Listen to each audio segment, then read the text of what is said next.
Hello friends, આજે આપણે બનાવીશું ગવારનું શાક. તેના માટે મેં અહીં 250 ગ્રામ જેટલો ગવાર લીધેલો છે.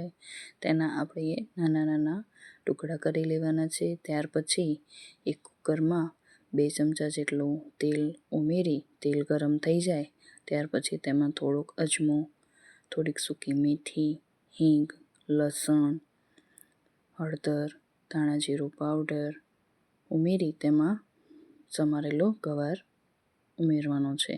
ત્યાર પછી તેમાં સ્વાદ અનુસાર મીઠું, લાલ મરચું પાવડર ઉમેરી તેને બરોબર મિક્સ કરી લેવાનું છે. તેમાં 1 ચમચી જેટલો ચણાનો લોટ નાખવાનો છે, જેથી સ્વાદ સરસ આવે છે.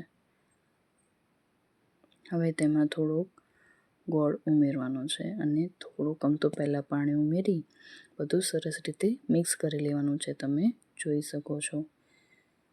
જરૂર મુજબ પાણી ઉમેરતા જવાનું છે. હવે કુકરનું ઢાંકણ બંધ કરી તેની 2 વિસલ વગાડી લેવાની છે. થોડીક વાર પછી કુકરનું ઢાંકણ ખોલી દેવાનું છે. તમે જોઈ શકો છો ગવારનું શાક બનીને તૈયાર થઈ ગયું છે. હવે તેને એક ડીશમાં કાઢી લઈશું. તો ચાલો, તૈયાર છે ગવારનું શાક.